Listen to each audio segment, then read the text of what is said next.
Alright, so this is 3.4, the distributive property we're going to start with today. I'm going to start with a little picture for you because the distributive property can be a little bit tricky, only because, you know, it's very similar because we're doing another property. So we're going to start with a little picture to kind of, maybe that'll kind of set the tone for today. This is Susie. This is Joe. If I were to add these two together and put them in parentheses and give them both a present, I would be distributing that present to both people.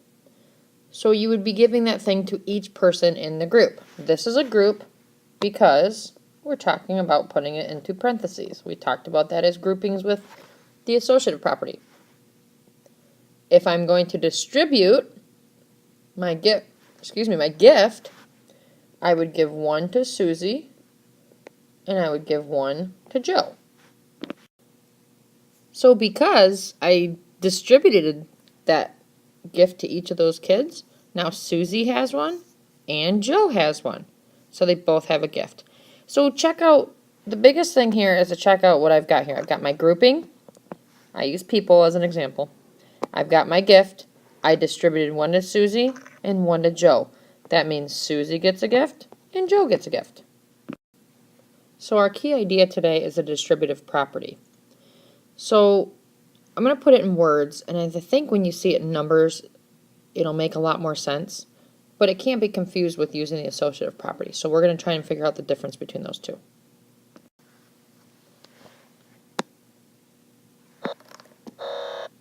There's my pointer. Alright, so in light of Star Wars coming out, here we go. So to multiply a sum or difference, don't let that get all confusing, but to multiply a sum or difference by a number, multiply each number in the sum or difference by the number outside the parentheses. Then evaluate.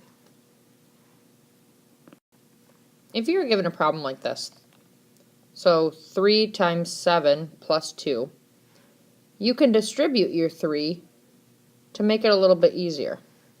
So you would take your 3 and distribute it to your 7, just like I did with the present from Susie and Joe. So 3 to my 7 would mean 3 times 7. Then I could distribute my 3 to my 2. Remember, we're adding. Don't forget that. So 3 times 2. Then I could evaluate it from that. 3 times 7 is 21, plus 3 times 2 is 6. 21 plus 6. And that would be your answer, 27. So if we were going to use mental math to find the problem 8 times 53, okay, we could mentally say, all right, well, if I put 8 out on the outside, and and I put my 50 plus 3 on the inside, because I just broke up 53, I could use the distributive property to figure that out. So then I could have distribute my 8 to my 50 and distribute my 8 to my 3. So what's happening is I'm just doing 8 times 50 plus 8 times 3. This should be an easy mental math one here for you because 8 times 5 is 40, and then add my 0, plus 8 times 3 is 24, so mentally I could say it's 424. A lot easier than doing the long math to figure that out. So example 2 is using the distributive property, and they give us this as an example. 1/2 times 2 3/4. This one can be a little tricky, so make sure you're paying close attention. So they're telling us that this could equal 1/2, which would be on our outside of our parentheses. Okay? And our grouping, you only have one number here, so how do I group 2 3/4? Well, technically thinking about it, all that is 2 whole plus 3/4. What does 2 plus 3/4 equal? Well, 2 3/4, right? So you could regroup it this way and have it as 2 plus 3/4. What the distributive property does is it eliminates us from having to do a lot of work. So what we can now do is distribute our 1/2 times 2, and then we can distribute our 1/2 times 3/4. Okay, so then you can say 1/2 times 2, and I'm just going to quickly do the answer for you here. 1/2 times 2 is what it would look like, plus 1/2 times 3/4.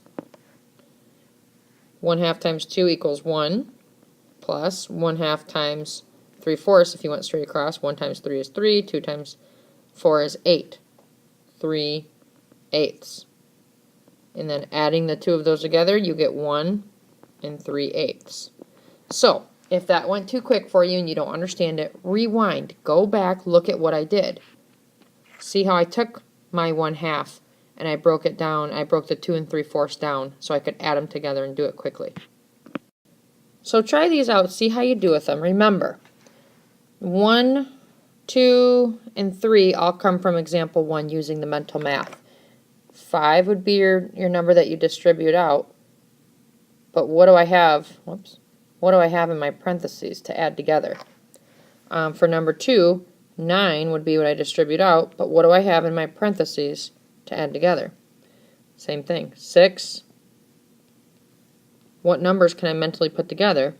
And then for number 4, if I've got my 2/3, what do I break down to add together?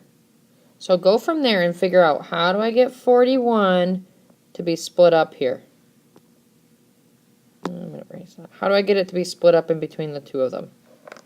Okay? Try your best. And the next page I'll have the answers posted.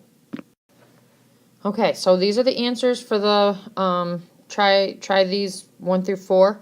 Make sure that if you are getting them incorrect that you're asking for help, because we're going to do some activities here to kind of help with the distributive property. It can be tough.